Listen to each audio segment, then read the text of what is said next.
Frohe Weihnachten! Von mir auch. So, also wir hoffen, ihr habt auch ohne uns tolle Weihnachten und natürlich schöne Feiertage und einen tollen Christbaum und natürlich ganz viele Geschenke irgendwie.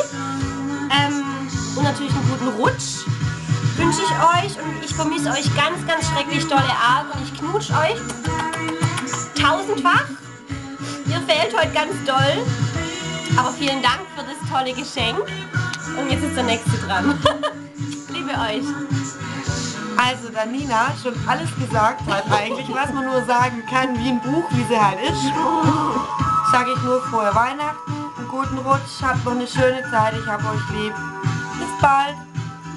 Da kann ich mich eigentlich nur anschließen und sagen, ich wünsche euch auch ein schönes Weihnachtsfest.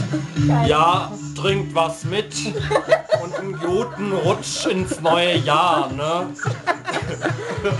Ich wünsche euch auch ganz frohe Weihnachten und einen guten Rutsch ins neue Jahr, obwohl es bei den Temperaturen kein Eis zum Rutschen gibt. Und Kati? Genau. Von der Antje auch frohe Weihnachten. Und von Emilian. Jetzt will ich sagen, ich wünsche euch auf jeden Fall frohe Weihnachten. Wie gesagt, ich muss jetzt alles nochmal wiederholen. Ja, ich hoffe, ihr habt Spaß soweit. Ein gutes neues Jahr. Von meinen Freunden auch. Alle die Ohren steif. So. Von mir auch alles Gute.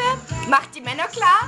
Und für mich natürlich auch den einen oder anderen. Aber immer Ey, das aufpassen. Sauferboy kommt schon für mich rein. Blond und blaue Augen, gell? Ich hab euch lieb. Und wir erwarten euch am Flughafen. Bussi, Bussi, Bussi. Knutschi. Alles so, nicht so rum, Hand. Nein.